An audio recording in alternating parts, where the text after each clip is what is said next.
मेरे प्यारे देशवासियों, नमस्कार। आज के दिन का पूरे देश को बेसब्री से इंतजार रहा है। कितने महीनों से देश के हर घर में बच्चे, बूढ़े, जवान सभी की जुबान पर यही सवाल था कि कोरोना की वैक्सीन कब आएगी। तो अब कोरोना की वैक्सीन आ गई है, बहुत कम समय में आ गई है। अब से कुछ ही मिनट बाद भारत में दुनिया का सबसे बड़ा टीकाकरण अभियान शुरू होने जा रहा है।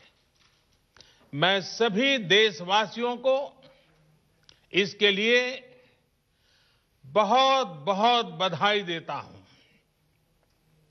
आज वो वैज्ञानिक, वैक्सीन रिसर्च से जुड़े अनेकों लोग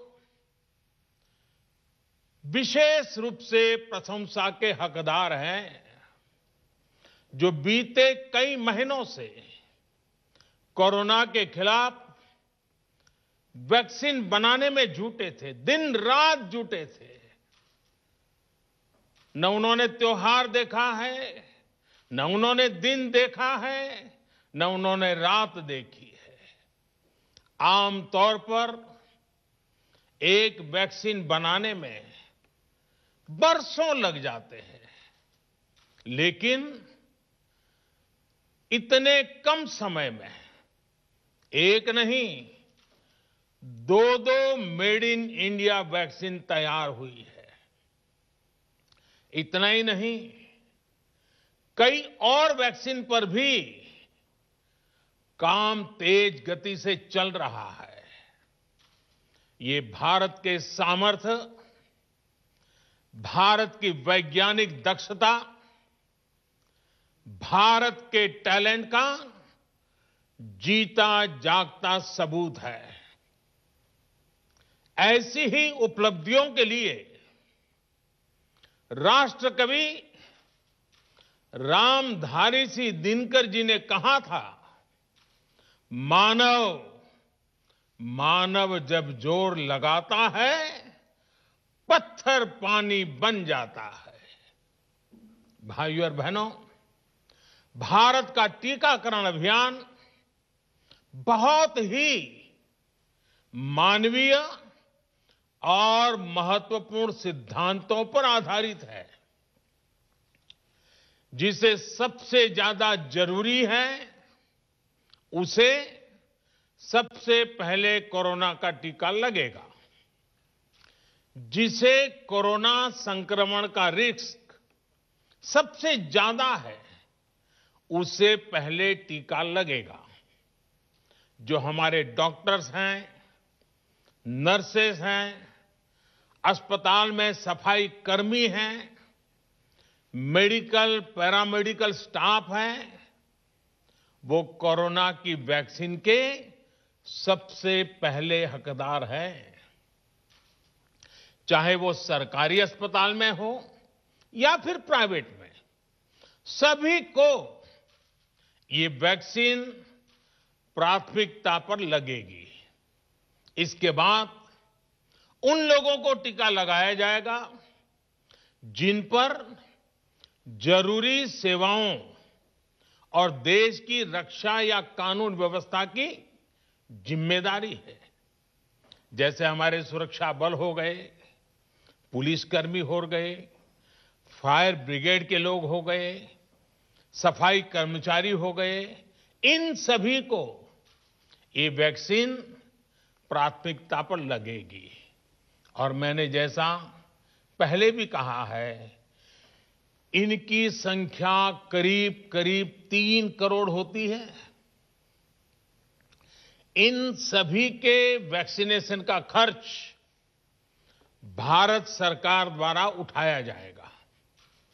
साथियों, इस टीकाकरण अभियान की पुख्ता तैयारियों के लिए राज्य सरकारों के सहयोग से देश के कोने-कोने में ट्रायल्स किए गए हैं, ड्राई रन्स हुए हैं।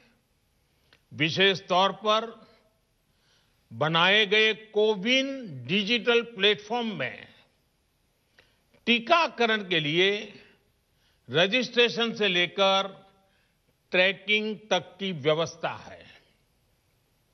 आपको पहला टीका लगने के बाद दूसरी डोज कब लगेगी, इसकी जानकारी भी आपके फोन पर दी जाएगी। और मैं सभी देशवासियों को ये बात फिर याद दिलाना चाहता हूं कि कोरोना वैक्सीन की 2 डोज लगनी बहुत जरूरी है। एक डोज ले लिया और फिर भूल गए, ऐसा गलती मत करना। और जैसा एक्सपर्ट्स कह रहे हैं, पहली और दूसरी डोज के बीच लगभग 1 महीने का अंतराल भी रखा जाएगा। आपको ये भी याद रखना है कि दूसरी डोज लगाने के 2 हफ्ते बाद ही आपके शरीर में कोरोना के विरुद्ध जरूरी शक्ति विकसित हो पाएगी। इसलिए टीका लगते ही आप असावधानी बरतने लगें, मास्क निकाल कर रख दें, 2 गज की दूरी भूल जाएं, ये सब मत करिएगा।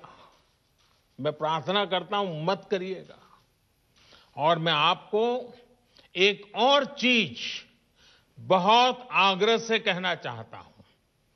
जिस तरह धैर्य के साथ आपने कोरोना का मुकाबला किया, वैसे ही धैर्य अब वैक्सीनेशन के समय भी दिखाना है। साथियों, इतिहास में इस प्रकार का और इतने बड़े स्तर का टीकाकरण अभियान पहले कभी नहीं चलाया गया है।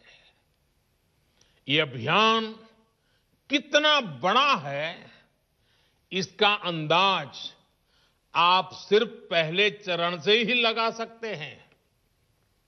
दुनिया के 100 से भी ज्यादा ऐसे देश हैं जिनकी संख्या 3 करोड़ से कम है, और भारत वैक्सीनेशन के अपने पहले चरण में ही 3 करोड़ लोगों का टीकाकरण कर रहा है।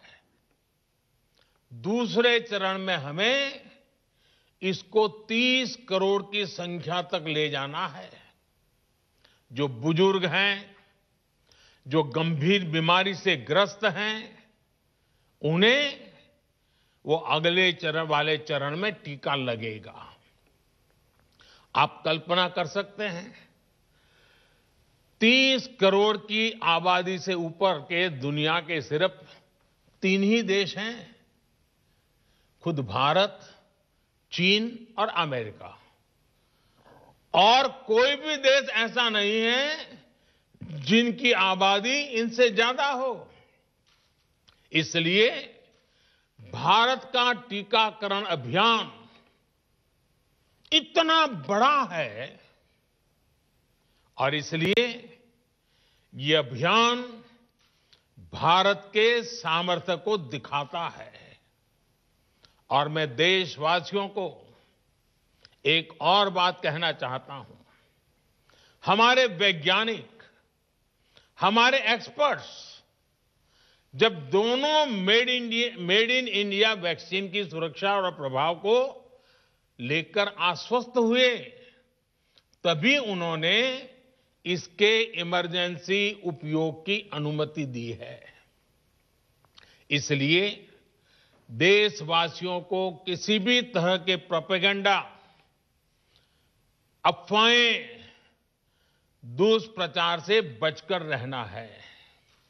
साथियों, भारत के वैक्सीन वैज्ञानिक, हमारा मेडिकल सिस्टम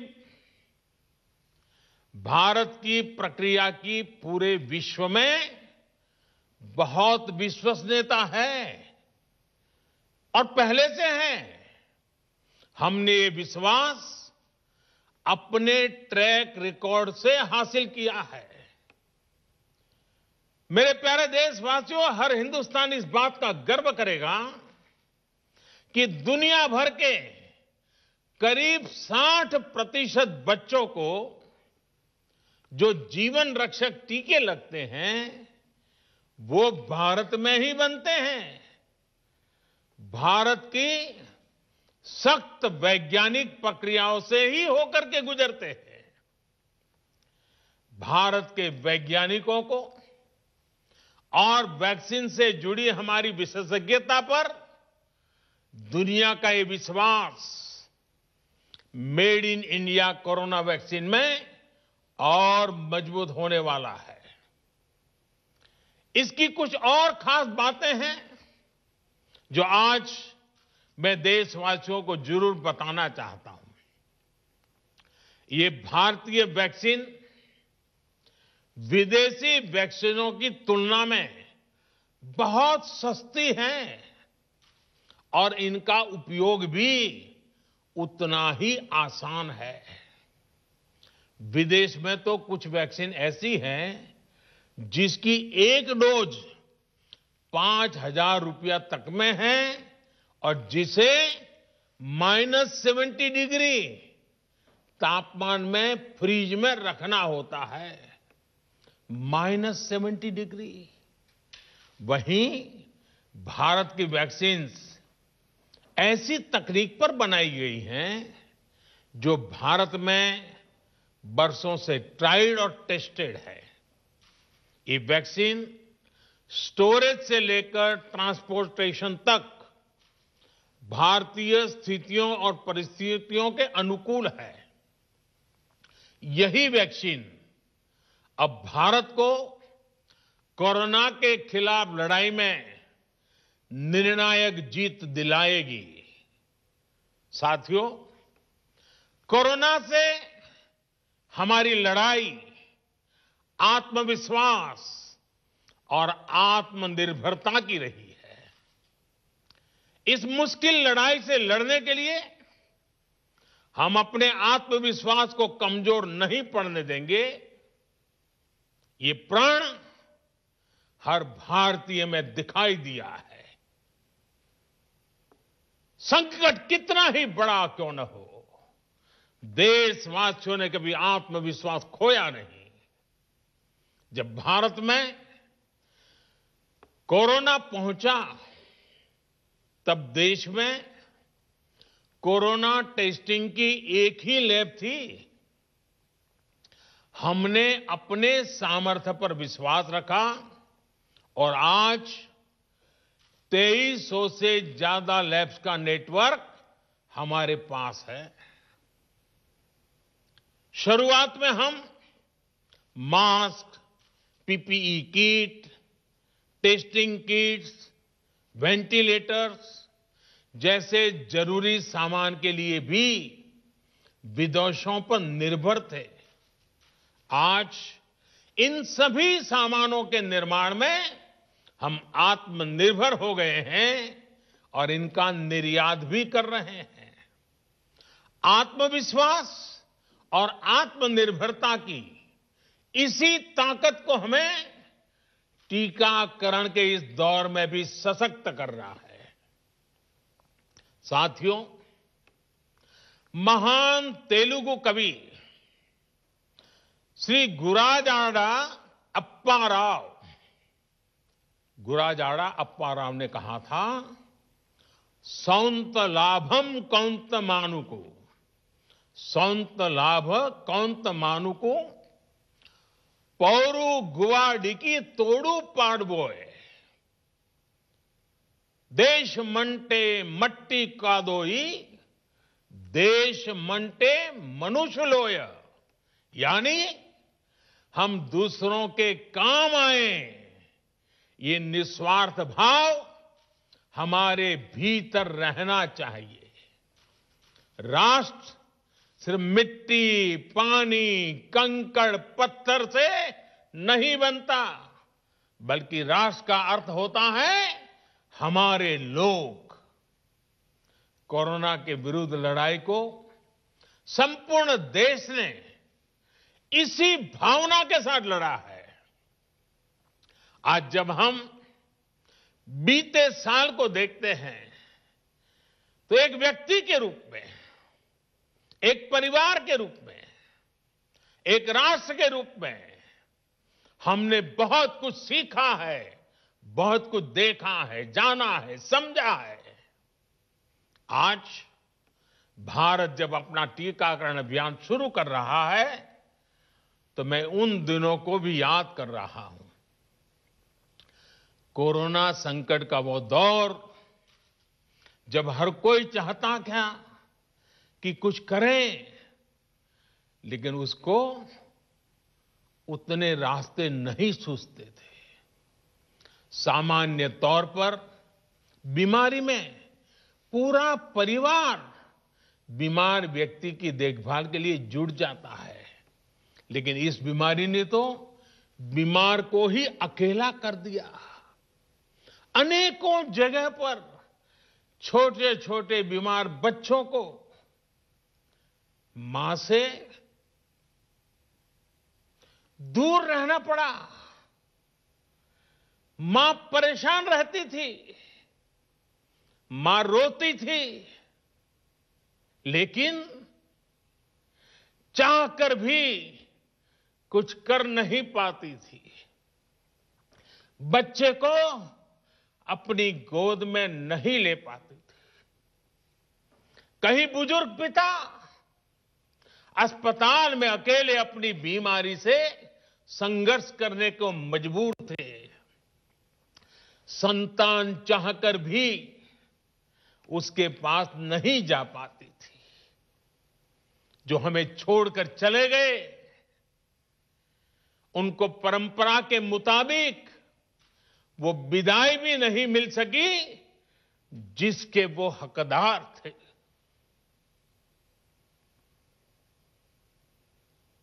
जितना हम उस समय के बारे में सोचते हैं, मन सिहर जाता है, उदास हो जाता है। लेकिन साथियों, संकट के उसी समय में, निराशा के उसी वातावरण में कोई आशा का भी संचार कर रहा था। हमें बचाने के लिए अपने प्राणों को संकट में डाल रहा था। हमारे doctor, nurse, paramedical staff, ambulance driver, ASHA worker, सफाई कर्मचारी, पुलिस के साथी और दूसरे फ्रंटलाइन वर्कर्स, उन्होंने मानवता के प्रति अपने दायित्व को प्राथमिकता दी।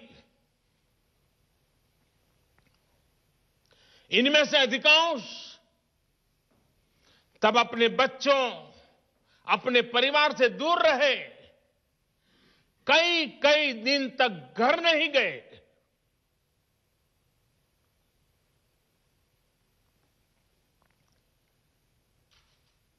सैकड़ों साथी ऐसे भी हैं जो कभी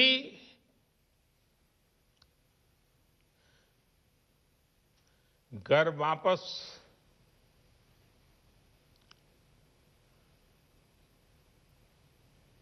लौट ही नहीं आ पाए।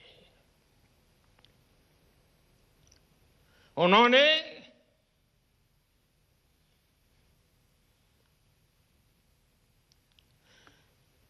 एक एक जीवन को बचाने के लिए अपना जीवन आहूत कर दिया।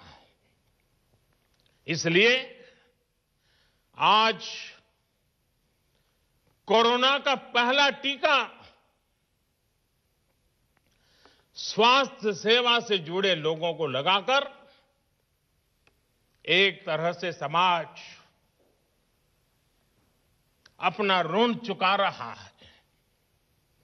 ये टीका उन सभी साथियों के प्रति कृतज्ञ राष्ट्र की आदरांजलि भी है। भाइयों और बहनों, मानव इतिहास में अनेक विपदाएं आई, महामारियां आई, भीषण युद्ध हुए, लेकिन कोरोना जैसी चुनौती की किसी ने कल्पना नहीं की थी। ये एक ऐसी महामारी थी जिसका अनुभव ना तो साइंस को था, ना ही सोसाइटी को था।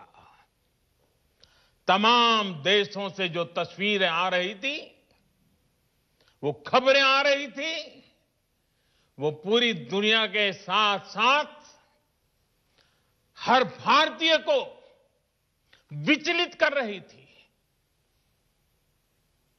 ऐसे हालात में दुनिया के बड़े बड़े एक्सपर्ट्स भारत को लेकर तमाम आशंकाएं जता रहे थे।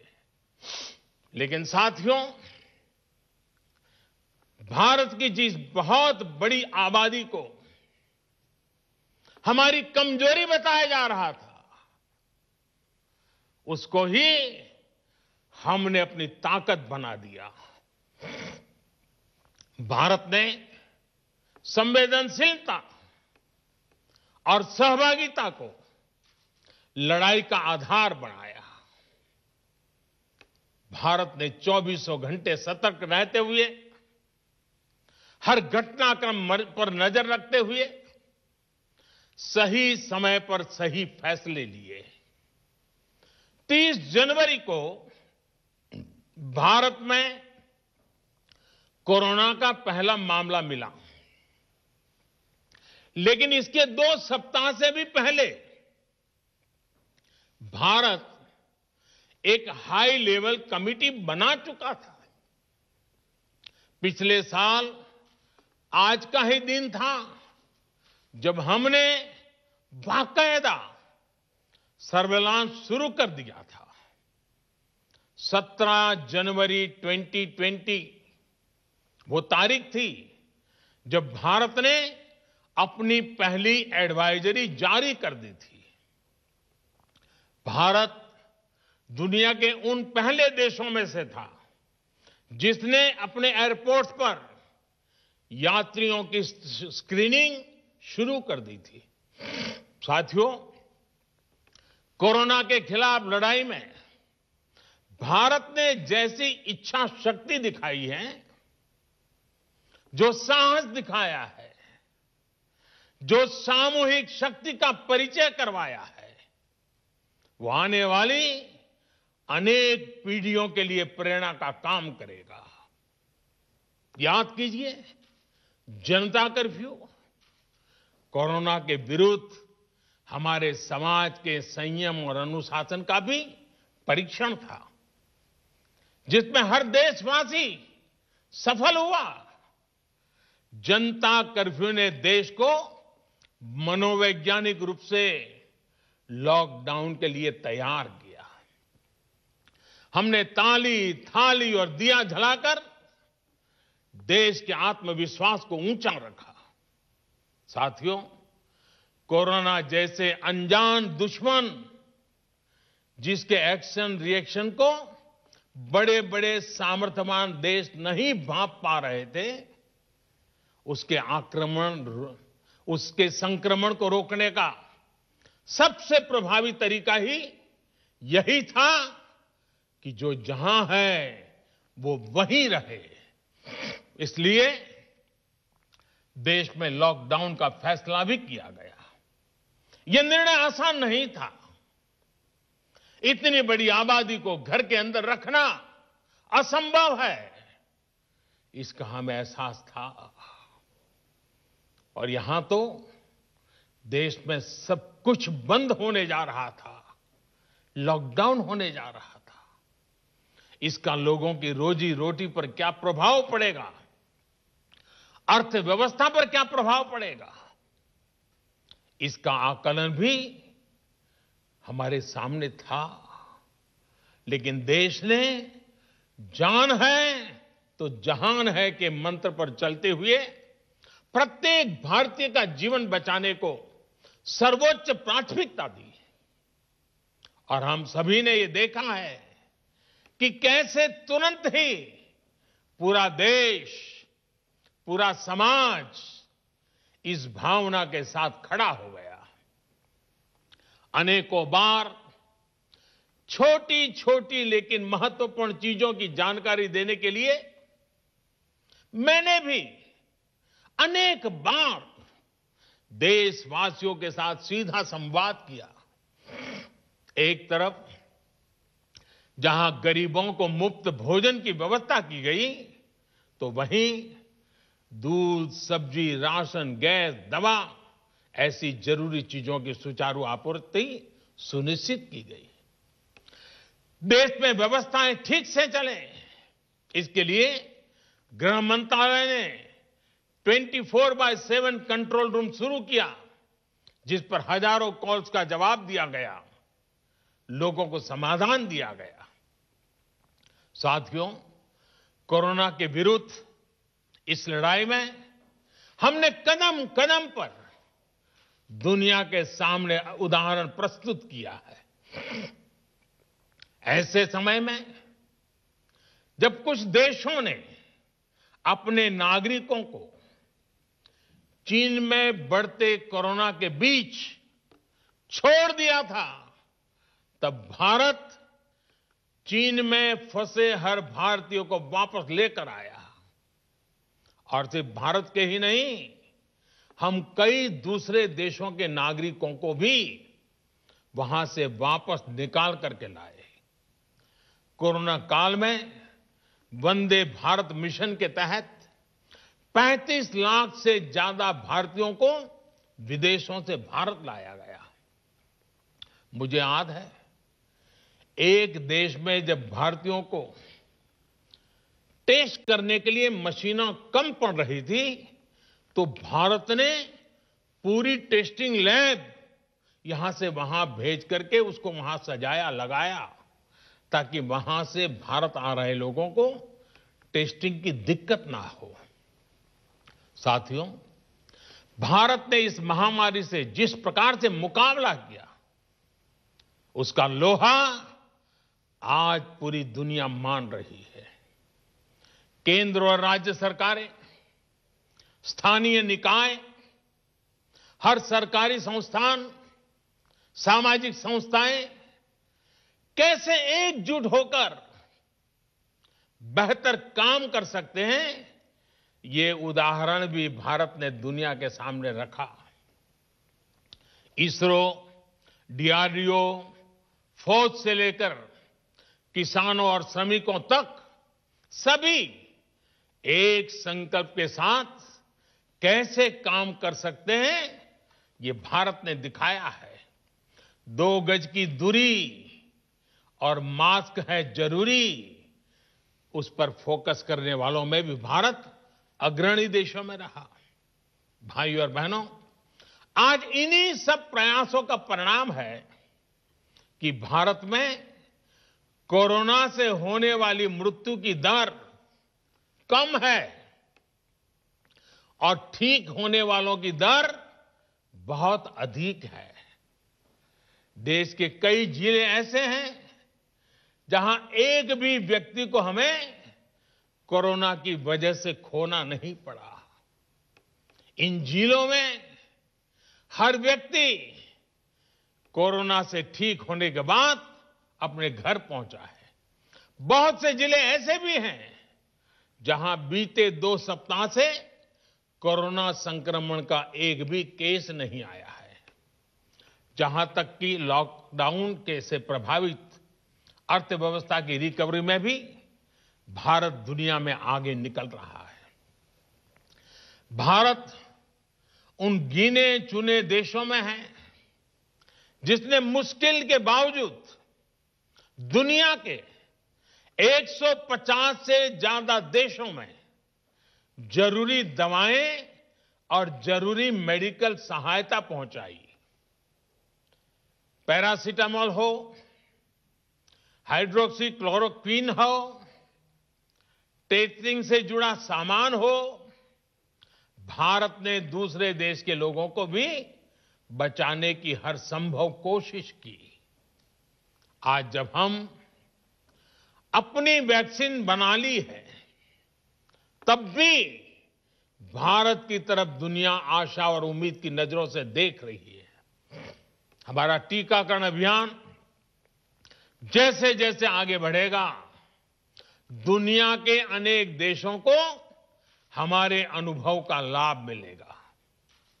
भारत की वैक्सीन, हमारी उत्पादन क्षमता पूरी मानवता के हित में काम आए, ये हमारी प्रतिबद्धता है। भाइयों और बहनों, ये टीकाकरण अभियान अभी लंबा चलेगा।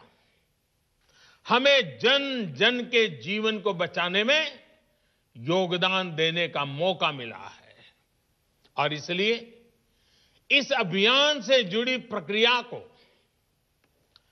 उस प्रक्रिया का हिस्सा बनने के लिए भी देश में वॉलेंटियर आगे आ रहे हैं। मैं उनका स्वागत करता हूं और भी अधिक वॉलेंटियर्स को मैं अपना समय इस सेवा कार्य में जोड़ने के लिए जरूर आग्रह करूंगा। हां, जैसा मैंने पहले कहा, मास्क, 2 गज की दूरी और साफ सफाई ये टीके के दौरान भी और बाद में भी जरूरी रहेंगे।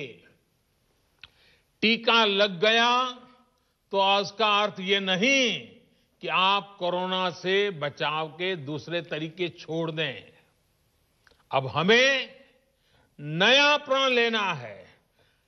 दवाई भी, कड़ाई भी। दवाई भी, कड़ाई भी। आप सभी स्वस्थ रहें, इसी कामना के साथ इस टीकाकरण अभियान के लिए पूरे देश को बहुत बहुत शुभकामनाएं देता हूं। देश के वैज्ञानिकों का, रिसर्चर्स का, लैब में जुड़े हुए सब लोगों का, जिन्होंने पूरे साल एक ऋषि की तरह अपनी लैब में जीवन खपा दिया और ये वैक्सीन देश और मानवता को दी है। मैं उनको भी विशेष रूप से अभिनंदन करता हूं, उनका आभार व्यक्त करता हूं। मेरी आप सबको बहुत बहुत शुभकामनाएं हैं। आप जल्द इसका लाभ उठाएं, आप भी स्वस्थ रहें, आपका परिवार भी स्वस्थ रहें, पूरी मानव जात इस संकट की घड़ी से बाहर निकले और स्वस्थता हम सबको प्राप्त हो। इसी एक कामना के साथ आप सबका बहुत बहुत धन्यवाद।